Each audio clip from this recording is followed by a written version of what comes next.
BJP সরকার তাকে বারবার আড়াল করছে। সে হচ্ছে অঙ্কিতা ভান্ডারীর ন্যায় বিচারের জন্য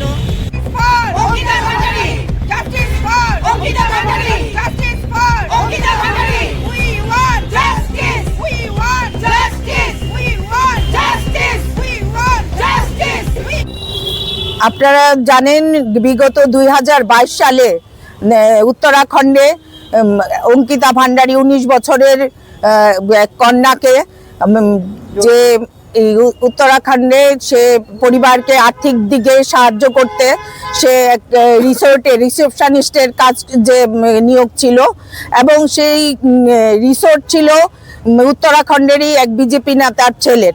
তো সেখানে তাকে জোরপূর্বক ভিআইপি মানে বিজেপির কর্মকর্তাকে সার্ভিস দেওয়ার জন্য ওর উপর জোরপূর্বক বল প্রয়োগ করা হয়েছিল।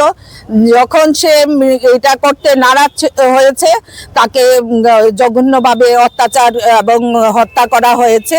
তো সেই ন্যায় বিচারের জন্য আমরা ত্রিপুরা প্রদেশ মহিলা কংগ্রেস, আমরা সমগ্র দেশের মহিলা কংগ্রেসরা সেই অঙ্কিতা ভান্ডারীর পরিবারের পাশে আছি এবং আগামী দিনে কোনো মা বোনের উপর যদি এরকম নির্মম অত্যাচার সংগঠিত হয় ত্রিপুরা প্রদেশ মহিলা কংগ্রেস তাদের জন্য আওয়াজ তুলবে এবং আমরা বৃহত্তর আন্দোলন গড়ে তুলব।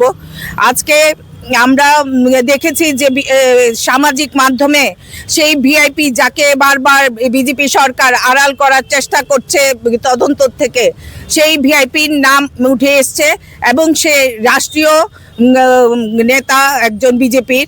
তো আমরা চাই সেই ভিআইপিকেও এখানে অঙ্কিতা ভান্ডারীর হত্যার কাণ্ডে ধরা হয় যেন, এবং ন্যায় বিচারের আশা রাখি।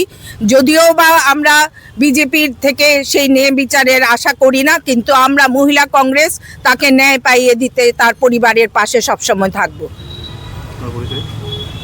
আমি মহিলা কংগ্রেসের ত্রিপুরা প্রদেশ মহিলা কংগ্রেসের সভানেত্রী সর্বাণী ঘোষ চক্রবর্তী।